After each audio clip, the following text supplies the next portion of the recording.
already said it for Mount Yon. Because with Mount Yon, you did Palita. Okay? You know, come in on the candle.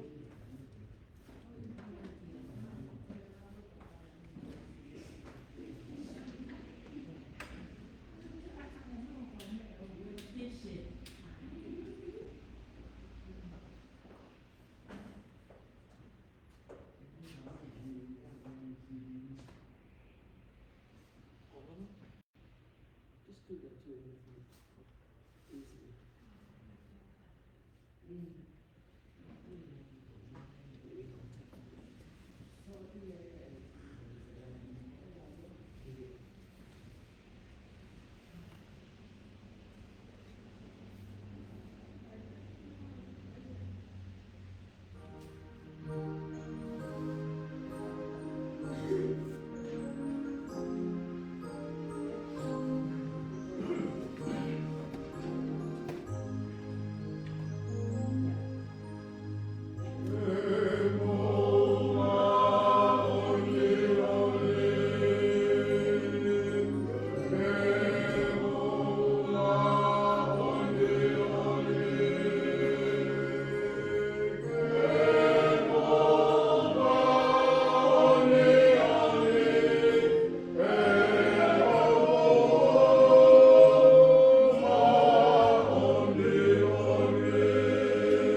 Christ is risen.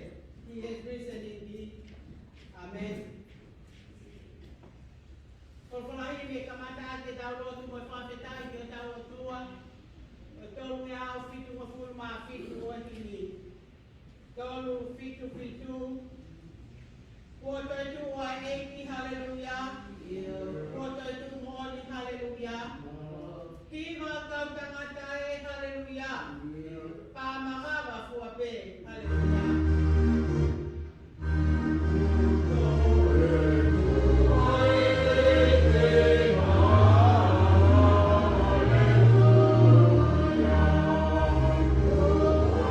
Oh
fo he ngā ngāo nare whakatū i o tau ao.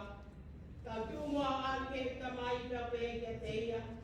Ala tamai, o pai a hala ke langi kai tau tonu ke kukoe. O wikai ke tau ke lau kofo. O wana te whakamau i o tamai o e kiko kita. E iho ao wikai na taha mo ui tene tonu ia. Si kai ngā whenga. O koe ki tau tolu e toi tapu i ngā po ke. Ke tau whakaha mo vete tau mahi a mahala moanga kovi. Ka ke ua na tau ka uwhi uwhi a i ao e tua mak. O tau ka mai o ki te vani. Ka ke tau whakaha pe i anga mai vani o anga malu. Ko i loto whakatamara mo tau mo fua. Ko hui ke tau mahu no whakapore pore i he anga lelei mo e halo ofa e a pio. Ko i au koe na ki a ke te koutou ko whatahani. Ke tau uno no atu ke a pio anga alo ofa i e moni o e loto mo e anga mai vai. Ke a mo wangi mo i te a te au. E ta mai maaf alo ofa. Ko mau au no a peo a whiri o ngā ala a nge ko whakasiti e. O lai whau e mau mui mui ke ngā whiri o i mohori o mau loto. Ko mau o ngā ngā maa ori. Ko mau se ate ngā hea na totoro ke mau whai. Pea ko mau whai a ngā hea ko ia nei kai totoro ke mau whai. Pea opi ka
atu, e talia o tua, o e kutotonu, i e ku epihia na ke saka ata a feita o lalo mai, o mo i e kulotu.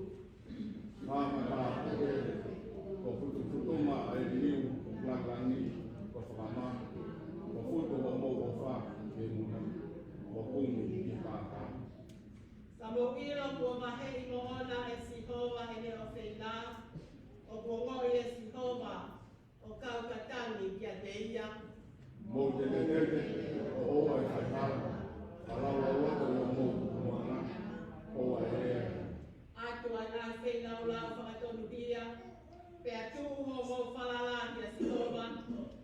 o lau e o mai te whaero mai te ki hake mai koe e slo ai mama o konga. O ke ai ke hokuloto ha fia, o kulahi e na uongo ina, e taimina e futu pekina ai, e na ua ui te moe taba.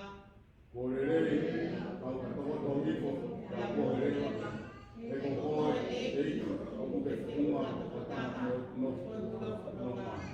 Amen.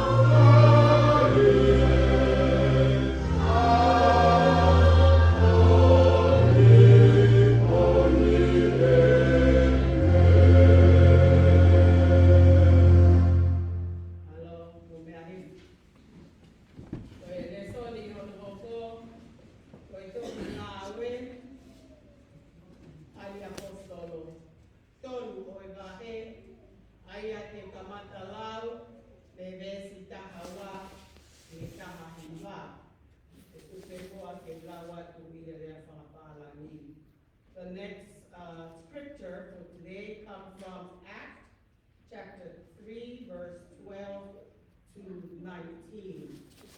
And it reads, when Peter saw this, he said to them, fellow Israelites, why does this surprise you? Why do you stare at us if by our own power or godliness we had made this man walk?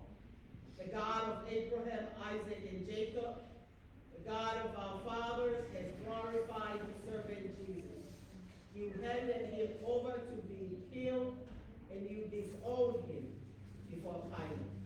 Though he had decided to let him go, you disowned the holy and righteous one, and asked that a murderer be released to you. You killed the author of life, but God raised him from the dead. We are witnesses of this. By faith in the name of Jesus, this man whom you see and know was made strong. It is Jesus' name and the faith that comes through him that has completely healed him, as you can all see. Now, fellow Israelites, I know that you acted in ignorance, as did your leaders. But this is how God fulfilled what he has foretold through all the prophets, saying that his Messiah would suffer. Repent and turn to God so that your sins may be wiped out, that times of refreshing may come from the Lord. Amen.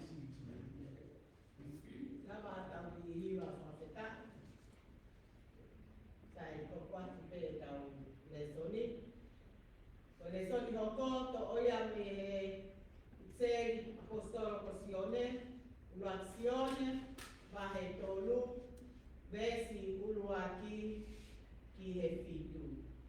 Ulazione vahe tolu, vesi uluaki ki hefitu. See what great love the Father has lavished on us, that we should be called children of God. And that is what we are. The reason the world does not know us is not know him. Dear friends, now we are children of God, and what we will be has not yet been made known. But we know that when Christ appears, we shall be like him, for we shall see him as he is. All who have this hope in him purify themselves, just as he is pure.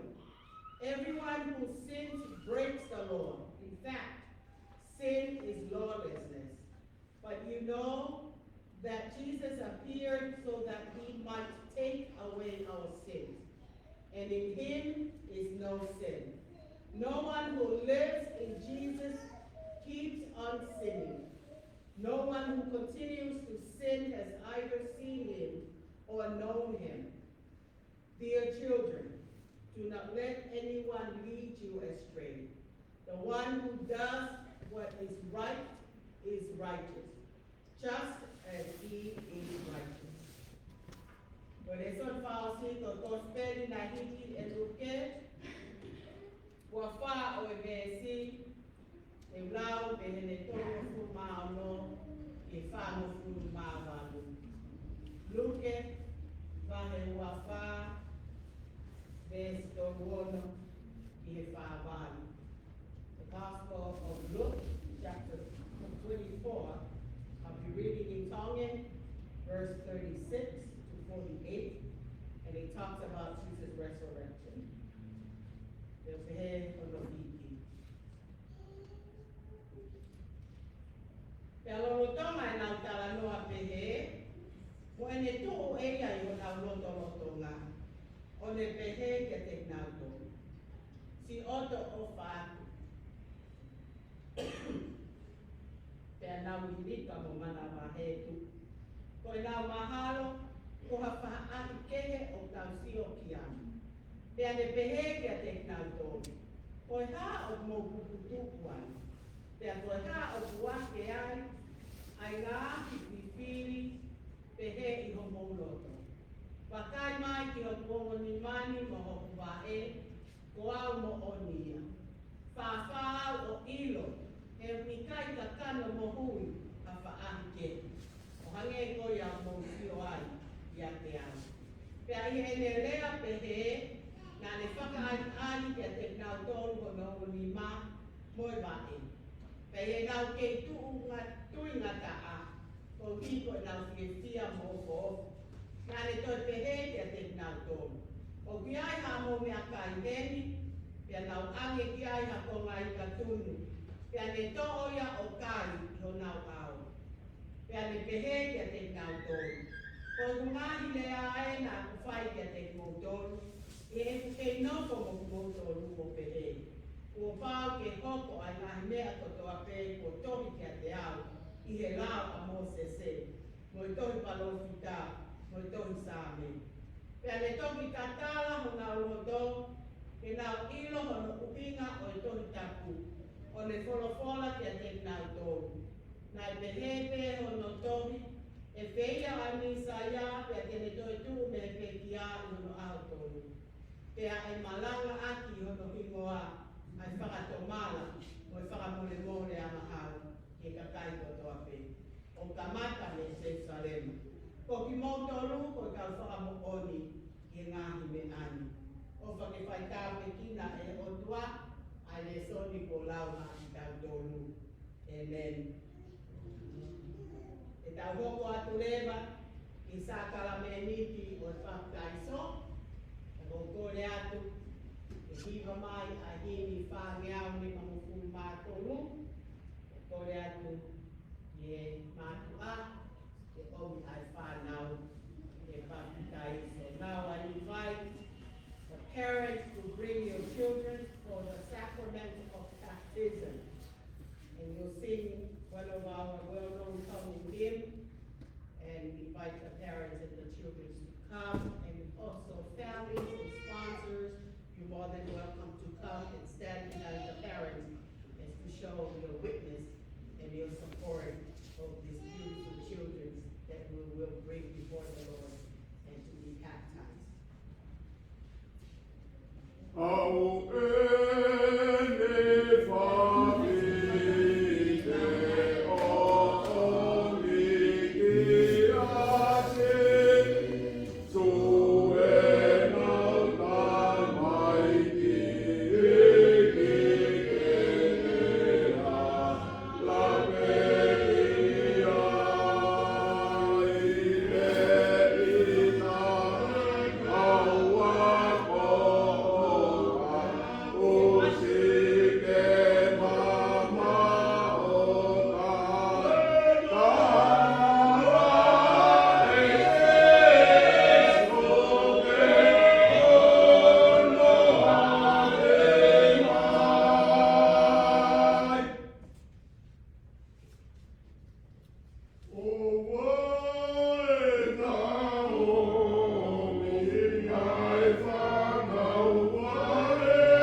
mua tangi e pureanga e motua, o ka pau e kai whanau fo o, i he vai te wana mali mātoni.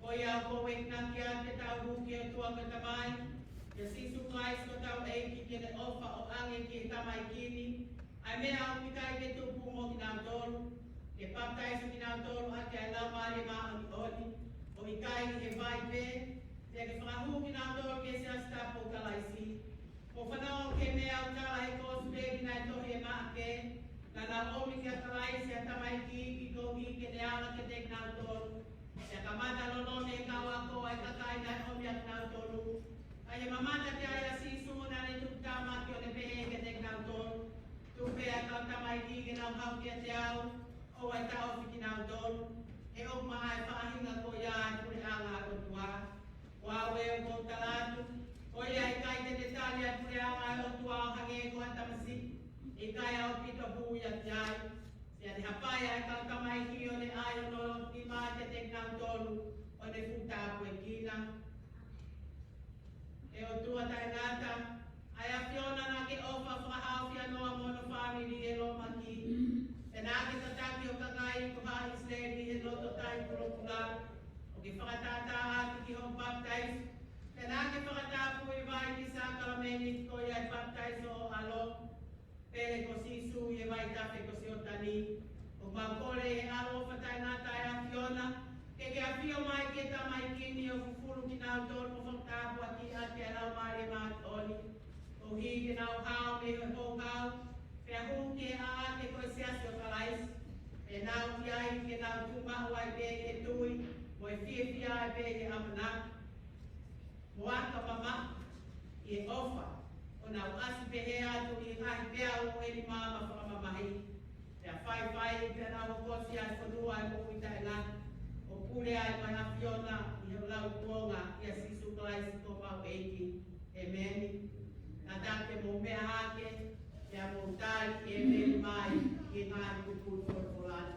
Please stand and respond with amen when I read these verses.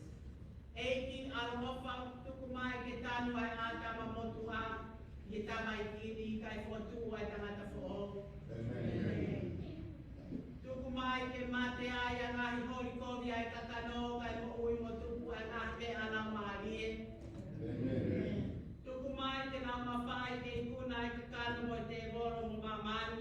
Amen. Tuku mai ke te unga ki nā tolu ai ngahi ana whakalani, i hengi, te ane whapale i at nā tolu i he mo ui tai ngā tā. Amen. Amen.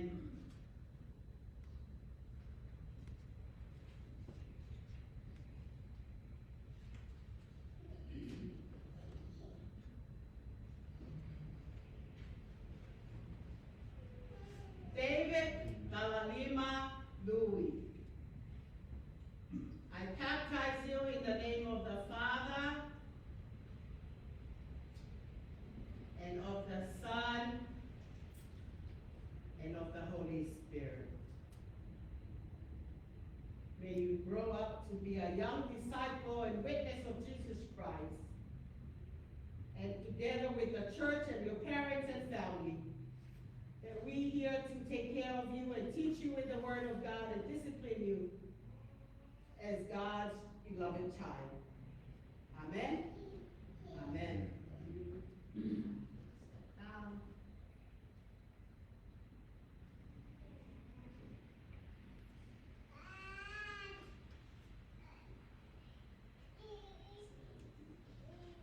Yes, Telesia, Acela, Loti Matonga.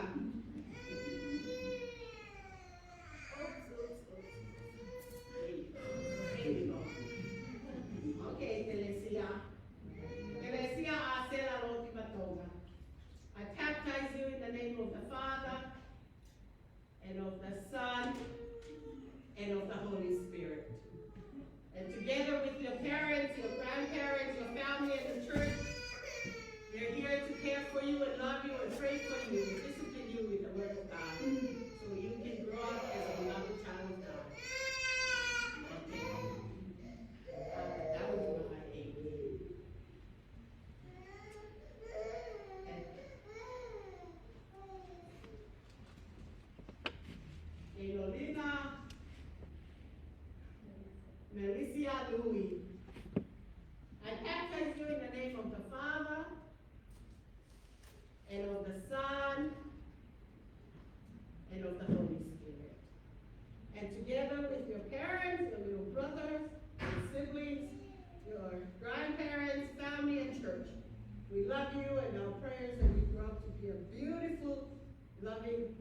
child of God.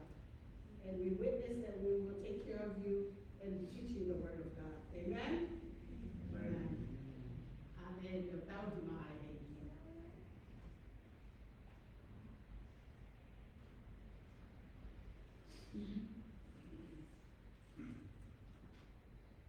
Então, para a rua, está mais quente, e esse está por causa. Kita wako letina kinautoru ake nganto onga loto karisiani. Ya tawali kina nofo ko mate yo kawais.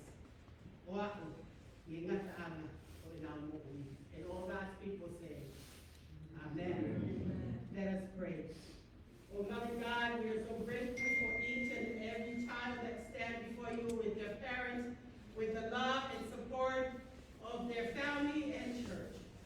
Together we lift them up to you, O God, that you bless them with your Holy Spirit. May you guard their hearts, their mind, and their soul as they grow to know you more. With the baptism of this water, believing the Holy Spirit is with us, so they may receive your love and your spirit as they grow as a loving child of God. Bless the children and the family and all of us as we witness the love of God in each and every one of them. In Jesus' name we pray. Oh God, children say, Amen. Amen. Now I invite you to turn and show the church these beautiful children that we have baptized in the name of the Father, the Son, and the Holy Spirit.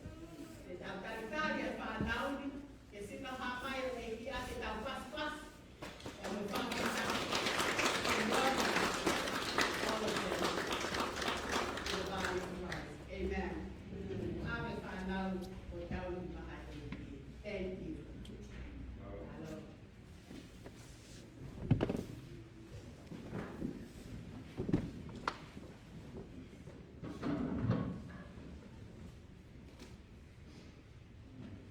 Imua pata to kiva wa ko ke pai na mari ko ni pai na lo to ka tau siti. Mata ko aki ana honi ko baptize so afana wa ko pe amole te ita pe amoa mo fana. That is truly a blessing to have your children with us this morning today and also baptize them as part of our faith, believing that the Holy Spirit is with us. Amen. Anybody's birthday this week, this month? What I want a birthday? Daddy? My oldest son. Okay.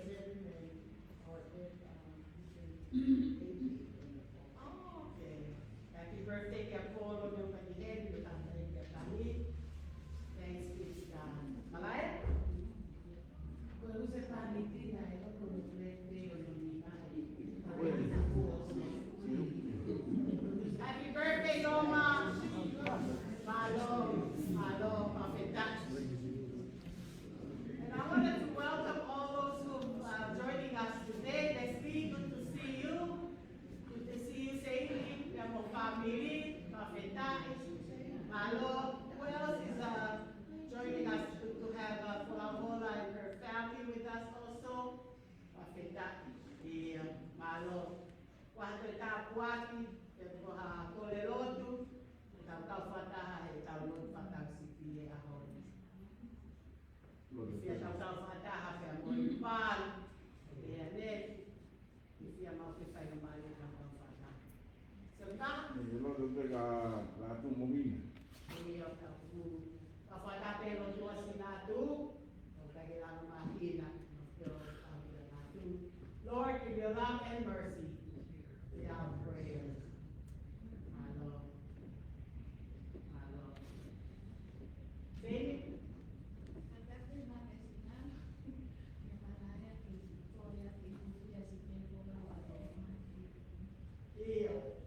Your child of mercy, say your birthday,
kāpua ki o no ui, ko e fō mai pēni ake koe. Tu pē mua e atua ke hongo e mau lotu i mau whawhi a ngai, ka whita lawa e aki o nā te tai i mau tolu. Ki taki mau whono ngā, ki he whao singa e mahi na koeni. Ka mai amanaki me lei, ki la toi tuku a sisu. Whai ai ko mau whakamu ui. Hangai kua mai a tua tai a lotu hati ai, kore ai tāpo tine ua whaapale, tāgo mau whakamu ui. Amen.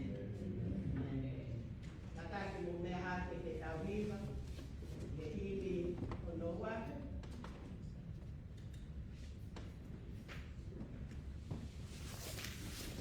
I mangea o no fu mātoro ko himi. Ko hae mai ko loa tata pēo sisu. Ko e pē mai whakano ngā tata pēo sisu. E ko e toki vai mahu inga lahi. Vai ola mamahi. Tata pēo sisu.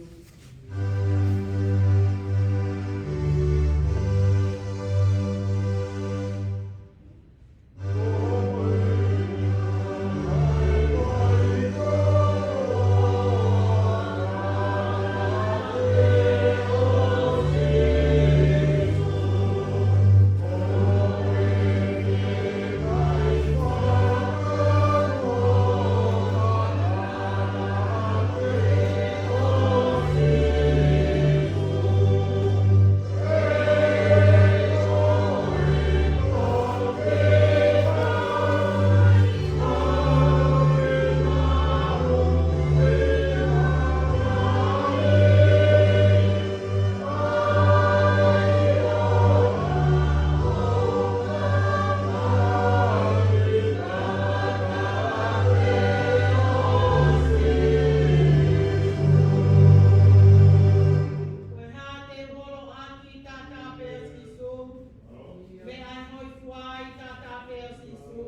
ko whaka mo oni e ngā me ani.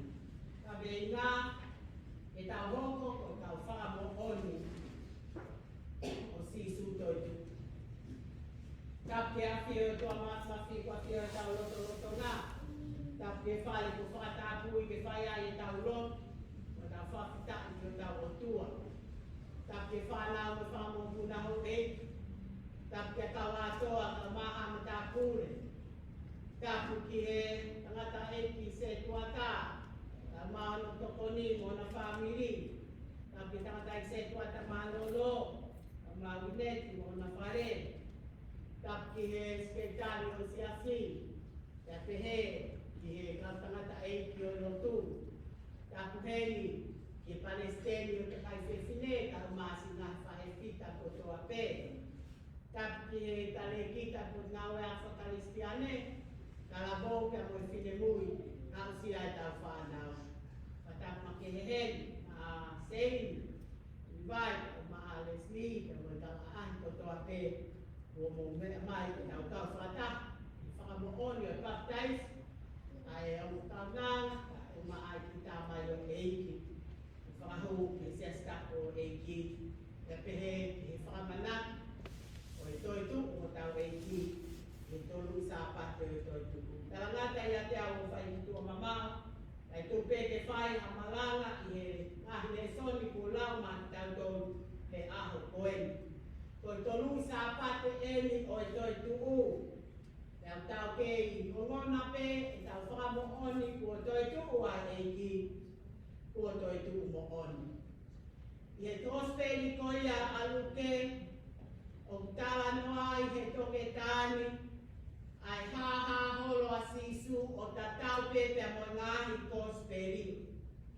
Pea i he kamata o e wahe hono ua whaa, o e heni sāpate eni, kua uhu atu ai kau whewhine, pea nau whakatoka ngā i ko i kai i whanua loto, ai sino o tau honau eiki ko sisu. Pea nau puputu, pea nau ofo, pea nau pehe, ko kai haasi, ai sino o sisu. Loro tonga ko ia, o kunofo pea toko hoko fulu mātaha, o mana vahe pea mo ili fia. Pea mo oni pea ia, e koe taini whaingata a hiri nau mamat, ki e whaunga, nai whakamamahi ia i o nau taki, a sisu me Nasareti, ka koe alo e o tua. Te nā nau nofo, i kai ke ilo pe ko hā ne ai hoko atu. Lahi ane nau mana mahe, i e kōwana lo mā. Pea mo ilo i kai toi ai ha amana, i e hala whono ngā, i koe toko taha nai ki atu, e nau tamai, mo nau mo ui, mo nau kolo, mo nau ngahi ngā ue kai mui ki ai. Ko kaluse whaia i he kolosi, pea te rio i he whanua loto. Taime ni o tau whaingata a ia, te taime ni o tau puputu, pea mana wahe. Pea ko ia pe ia he ko tau natula whakai tanga tai. Ko pau pe ke tau mamata ki a ngahi me, o kuikai ta tau mo e tau amanaki mo e anga mahe ni. Pea au ki he mati. Leo mo koe hala ko papa, ka tau kei mana mahe te, pea mo puputu, pea mo ili kia, kai whakawheta. Kamata anga le soni o e kia whini, lolo tonga pe nau tala noa pehe e, ko tuku a sisu i ho nau loto ngā. Pea koe rea i nai whae sisu, si oto o whaatu. I kono ai lehi no, ki ate ki mō tonu, ai merino, pea moe nonga, ai eiki. Kono whakapālani i, peace be with you. Ko tui i siasi ko taimilahi o tau puputu ai te mana mahe, ko hiapa ngai mea ku hoko, i tau ai loto whare, i he tau mo'ui, i he siasi, pea moe hala whono ngā, tau whakawheta, he tau whakamo oni ki a sisu toi tuku. O kune a whio i o tau loto ngā. Pea neona mamata ki ai ta ko tala noa luke na nau lirika pea mo mana wahe tu. Pea ko taimi ko mana wahe ai ai tanga tau kai ki kei lele na e tau whakakau kau. Pea ko mea pena ho kona nau ke he ki nau tōru ko hawha ahi kehe a sisu. Ai lolotonga e nau tāla whiri ko nau pupu tuku o hanga e sisu o whakahaha tu ki a te nau tōru. Ai mata oi wha oi hono ni mā, pea mo hono wa e, pea ne whakaawheti ki nā tōru, ke nā wara mai kia. O wikai te hoko mai pea sisu ko e nonga pea ko e whie maari e anga, ka aku a whio a sisu i o tau loto ngā. Ko hia ke tau wara ange pea ke tau ilo, pea tau mahi no, pea whakapapauku, ko sisu i au wikai ko hawha ahi kehe. Tā ko sisu o awhio pe o tau roto ngā he taimi ko ia o whakapouri tuku ai tau whakakaukau. Ko taimi pe o tau whaingata i ai o ko taimi a wofi mai ai ai e ki.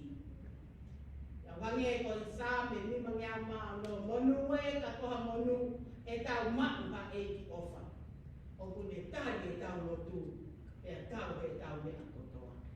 Pea nea o nai whakaari atu e sisu hono ni mama hono wa e. Na i kei tui ngā taa pe. Na nau kei ofo pe. Na nau kei tāla whiri pe. Pea toi hanga e sisu o wheruki. O piai haa mou mea kai. Pea nau ange ki ai ha konga i ka tunu. Pea koi vesi whātoru. Pea ne to o ia o kai i o nau ao. Ko tala noa ia whakahawa he tōn pēsi ua noa. Tu o ko tuku he matapā o tuki tuki. Ko ia e whanongo ki hokure o te ne whakahawa matapā pēr te uhuatu o kai ahu mohe pēr mo tō taka ko ia. Ko he tau whiri ia.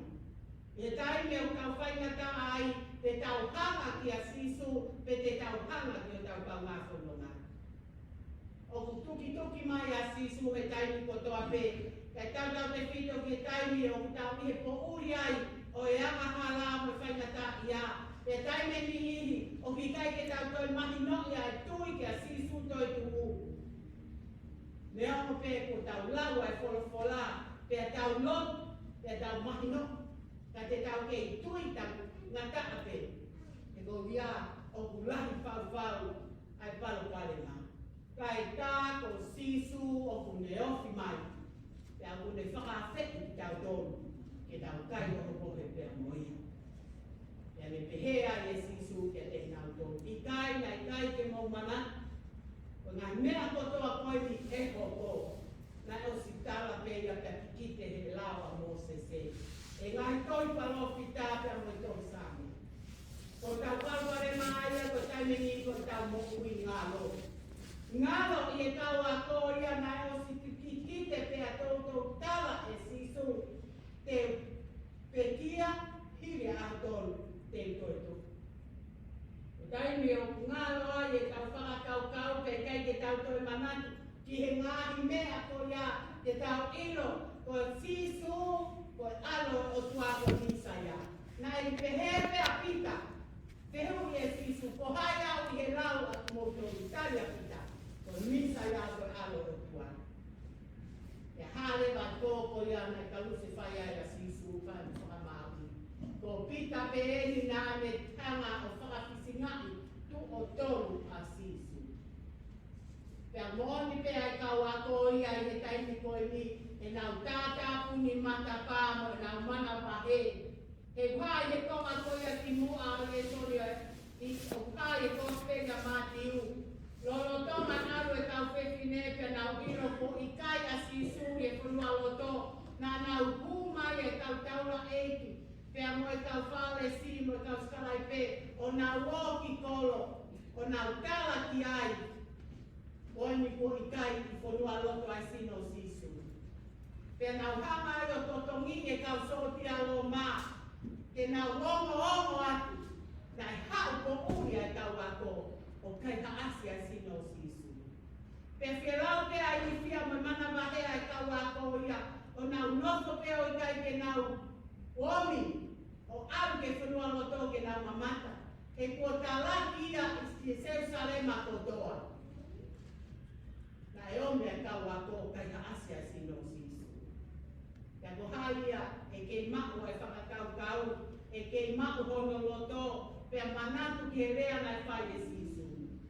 Kai tāko taimi koe o kuputuku ai, pe tau mana wahe, pe tau wifi ai, ko taimi ia o kufotu mai ai, ai ke lesi, pia moe off, pia moe tāko atu atu. Koe resoni, nai lau, pea me he tohi ngā ue.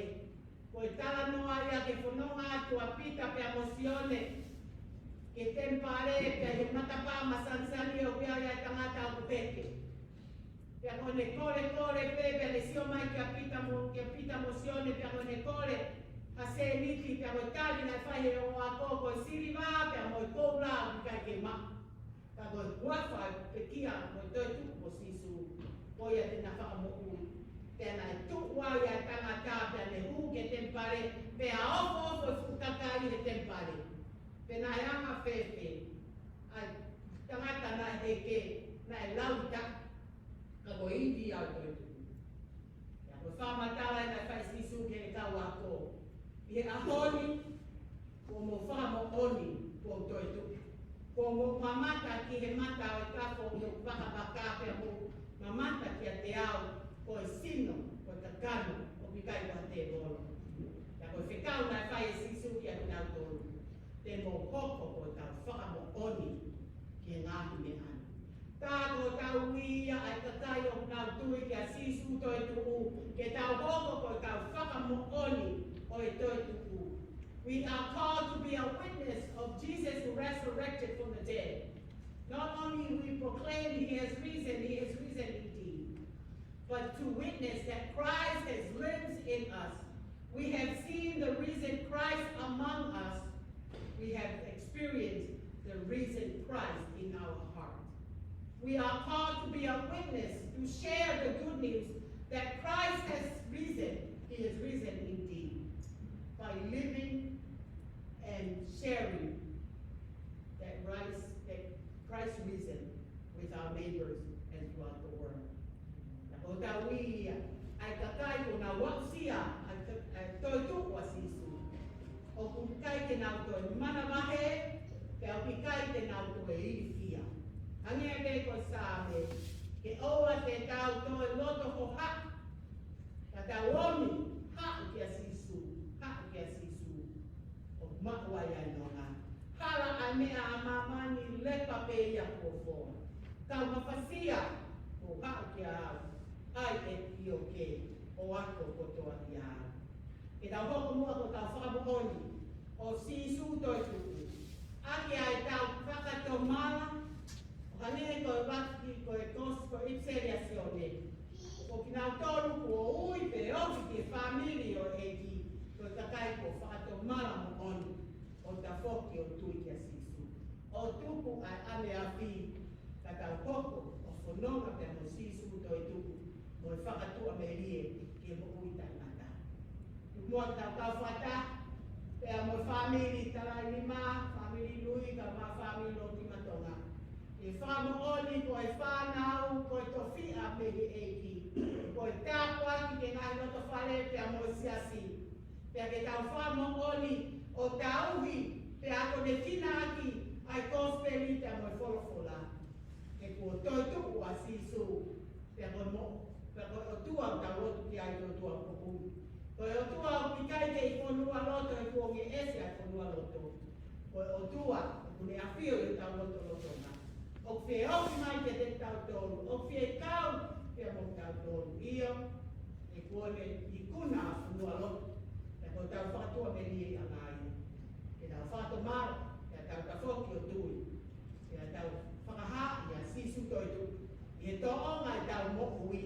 O pikai ke kei whanua loto a sisu, ka kone toi tuku, ke le omi ai mo ui, e tau lau maku o lahi tau pito io, e mo hoko kotoa pe, ko e kau whaka mo oni, ko e toi tuku a sisu.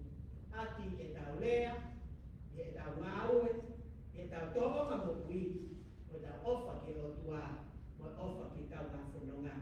E wawhai tamai, au, o laumare maamon. Amen. Kataki mo mea hake te tau hiwa tuku, e ono nge au o e kimi. Ono nge au, e sisu na e pehere ho ofa ki he maamu. Na ke pehia ke mate e, hataha nga hau.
Oh,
Tahu pada ke pada mana pada mulai. Pada orang tu mama bini pada tahu bina boy. Bukan mana kasih lagi, tuan mana kasih konga. Boy ini dia tu dia ya, tu dia.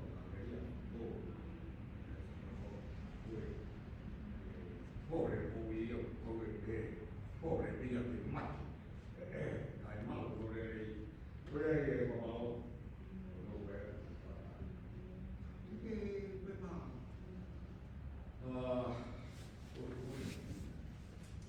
Pues mamá lo hacía.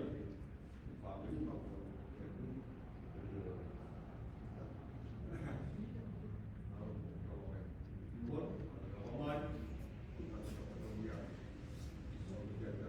Mira yo, pues yo creo que vamos a hablar de más que yo lo voy a ver, que si algo como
Untuk